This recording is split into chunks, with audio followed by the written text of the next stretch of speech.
یہ آ سکتے ہیں. تو اس حوالے سے بھی انہوں نے اپنی حکمت عملی بنا لی ہے. آج شیخ رشید صاحب جو ہیں انہوں نے اس ہارس ٹریڈنگ کے حوالے سے خاص طور پہ جو بات کی ہے، یعنی اس سے پہلے تو باتیں خبروں کی حد تک تھیں، اس سے پہلے باتیں جو ہیں وہ زبانی دعووں کی حد تک تھیں. آج یعنی انٹیریئر منسٹر یہ جب بات کر رہے ہیں تو حکومت اس کا مطلب ہے اس پہ سیریسلی سوچ رہی ہے. آپ اگر وہ چلا دیں وہ ساؤنڈ بائٹ، شیخ رشید صاحب جو ہیں وہ میڈیا سے گفتگو کرتے ہوئے ہارس ٹریڈنگ سے متعلق بات کر رہے ہیں کہ اس پہ حکمت عملی ہے.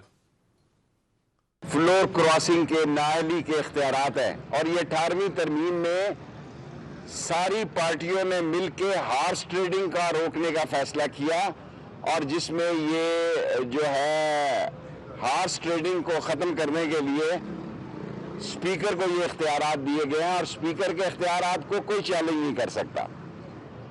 اب نہ چھانگا مانگا ہے نہ مری ہے جہاں یہ آدمیوں کو چھپائیں گے اور رکھیں گے. 172 آدمی ان کو لے کے آنے پڑیں گے.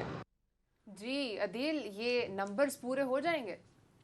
دیکھیں جو نظر آ رہا ہے کہ ہارس ٹریڈنگ کے حوالے سے جو یہ اسپیکر کے اختیارات کے حوالے سے جس طرح شیخ رشید صاحب بات کر رہے ہیں اور حکومت کے کچھ دیگر لوگ بھی بات کرتے یہ سنائی دے رہے ہیں، اس کا مطلب ہے کہ جس دن ووٹنگ ہوگی اس دن جو اپنے ٹوٹنے والے جو لوگ ہوں گے ان کو ووٹ ڈالنے سے روکا جائے گا. یہ معاملہ پھر ظاہر ہے کسی نہ کسی حکومت کیوں روک رہی ہے ووٹ ڈالنے سے؟ مطلب ایک دفعہ فیصلہ کر لینے دیں. حکومت نے یہ فیصلہ کر لیا کہ اپوزیشن کے لوگ جائیں گے ایوان میں، ہمارے لوگ نہیں جائیں گے ایوان میں، کیونکہ لوگ انہوں نے پورے کرنے ہیں، تو انہوں نے ایوان میں بیٹھ کے جا کر تماشا دیکھنا ہے.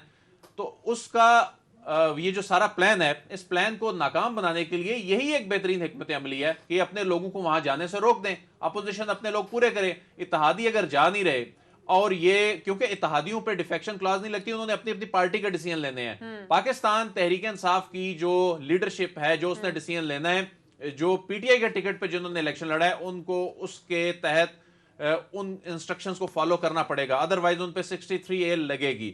تو اس پہ جو شیخ رشید صاحب کی بات سننے کے بعد اور جو دیگر وزراء کی بات سننے کے بعد ایسا لگ رہا ہے کہ یہ ووٹ ڈالنے سے اگر ان کا کوئی شخص ٹوٹ کے وہاں چلا جاتا ہے، بک جاتا ہے یا ناراض ہے، اس کے کوئی تحفظات ہیں، وہ کہتا ہے جی میں نے عمران خان صاحب کے خلاف ووٹ دینا ہے، تو وہاں آئے گی اسپیکر کی رولنگ. اسپیکر کی رولنگ آئے گی تو اس پہ مچے گا شور کہ آپ ووٹ دینے سے کیسے روک سکتے ہیں. 63A تو بعد میں اس کا جا کر اطلاق ہوگا، اس کے کانسیکوینسز کے تحت تو معاملہ الیکشن کمیشن، سپریم کورٹ ادھر جانا ہے، تو آپ کیسے روک سکتے ہیں؟ پھر یہ معاملہ عدالتوں میں جاتا نظر آ رہا ہے. لیکن اس حوالے سے میں کریڈٹ صدیق جان صاحب کو دینا چاہوں گا کہ انہوں نے اب سے چند روز پہلے سب سے پہلے اس معاملے پہ بات کی، بلکہ میری صدیق جان صاحب سے ڈسکشن ہو رہی تھی اس معاملے پہ کہ انہوں نے جب یہ بات کی، میں نے کہا یہ ممکن نہیں ہے، میرا نہیں خیال حکومت اس پہ سوچ رہی ہو. تو انہوں نے کہا کہ یہ آنے والے دنوں کی سب سے بڑی بحث ہوگی، اور آج یہی 63A کے تحت، یعنی 63A کی جو امپلیمنٹیشن ہے ووٹ ڈالنے کے بعد ہونی تھی. یہ تو سب کو پتا تھا، آئین میں واضح طور پہ لکھا ہے، لیکن انہوں نے یہ کہا تھا کہ ووٹ ڈالے جانے سے پہلے یہ معاملہ شروع ہو جائے گا.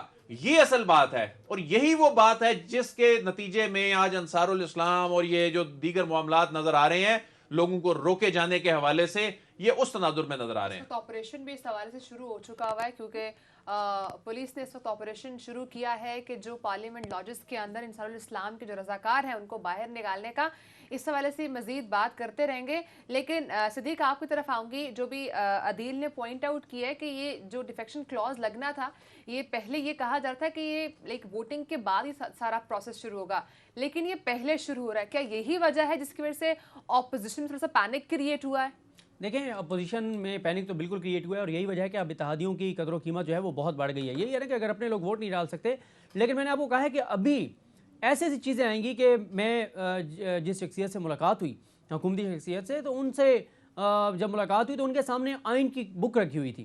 انہوں نے آئین پاکستان اٹھا کر دکھاتے ہوئے کہا کہ یہ جو کتاب ہے نا، اس کتاب کو جب میں پڑھتا ہوں تو مجھے ایک نیا تیر ملتا ہے اپوزیشن پر وار کرنے کے لیے، عمران خان صاحب کے دفاع کے لیے، عمران خان صاحب کی حکومت کے دفاع کے لیے.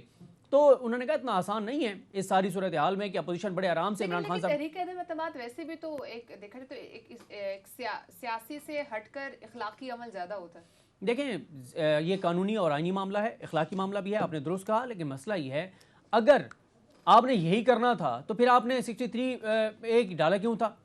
آپ نے مساق جمہوریت میں خود کہا تھا کہ آپ 5 سال حکومتیں پورا کریں گی، ہارس ٹریڈنگ نہیں ہوگی، ضمیر نہیں خریدے جائیں گے، کوئی ادھر نہیں جائے گا. اور پھر میں آپ کو بتا رہا ہوں کہ مریم نواز صاحبہ تو اب آگے وہ کہتی تھی کہ لوٹوں کا گھراؤ کیا جائے. اب دیکھیں نا اس وقت میں آپ کو بتا رہا ہوں کہ آپ نے جو بات کی نا ضمیر خریدے جانے کے حوالے سے، یہ جو خرید و فروخت جاری ہے، ایسے لگ رہا ہے صدیق جان صاحب آنے والے دنوں میں اس حوالے سے کوئی آڈیو ویڈیو بھی آ سکتی ہے جو اس ساری عمارت کو دھڑام سے نیچے گرا سکتی ہے، جس میں لوگوں کو خریدنے کی کوشش کی جا رہی ہے، اور یہ گیم چینجر بھی ہو سکتی ہے صدیق صاحب. جی بالکل، آڈیو اور ویڈیو بھی آ سکتی ہے، کوئی ثبوت سامنے آ سکتا ہے، کوئی اعتراف کر سکتا ہے سامنے آ کر کہ جی مجھے خریدنے کی کوشش کی گئی، مجھ سے پیسے لینے کی کوشش کی گئی. اچانک آپ دیکھیں گے ایسی چیزیں بھی آ سکتی ہیں. لیکن مسئلہ یہ ہے کہ یہاں پر دیکھیں نا ہمارے اداروں کی بھی صورتحال دیکھیں کہ 1 سال پہلے مارچ 2021 میں ویڈیو سامنے آئی تھی اور وہ گواہ بھی موجود ہیں جن کو خریدنے کی کوشش کی جا رہی تھی. تحریک انصاف کے MNAs موجود ہیں کہ جی ہمیں اتنی آفر کی گئی گیلانی صاحب کے بیٹے کی طرف سے. 1 سال میں کوئی اس کے اوپر فیصلہ نہیں آیا. دیکھیں عمران خان صاحب تو اس وقت بھی چاہتے تھے اوپن بیلٹنگ ہو، اس وقت بھی چاہتے تھے ٹریسیبل ہو، اس وقت بھی چاہتے تھے کہ ضمیر نہ بکیں. لیکن جو 2 جماعتیں 18ویں ترمیم میں یہ شک شامل کرنے والی تھیں کہ ہارس ٹریڈنگ نہ ہو، ضمیر نہ خریدے جائیں، وہ دونوں جماعتیں اس وقت اس کی خلاف ورزی کر رہے ہیں. اور ہم سب خوش ہو کر بتا رہے ہیں کہ جناب اپوزیشن نے حکومت کے اتنے بندے توڑ لیے. اور بھائی نظریاتی طور پہ تو نہیں توڑے نا، فکری طور پہ تو نہیں توڑے. وہ توڑے اسی لیے ہیں کہ ان کے ضمیر خریدے گئے ہیں. کیونکہ یہاں پر کون اتنا ہے کہ اس موقع کے اوپر، یعنی مجھے بتائیں نا کہ عمران خان صاحب نے 3.5 سال میں ایسا کیا کر دیا ہے جو کہ اپوزیشن جماعتوں نے 3 باریوں میں نہیں کیا. یعنی میں نیگیٹو اس میں کہہ رہا ہوں. یا وہ اب آ کے اقتدار میں آ کے ایسا کیا کر دیں گے جو پہلے انہوں نے 30 سال میں نہیں کیا.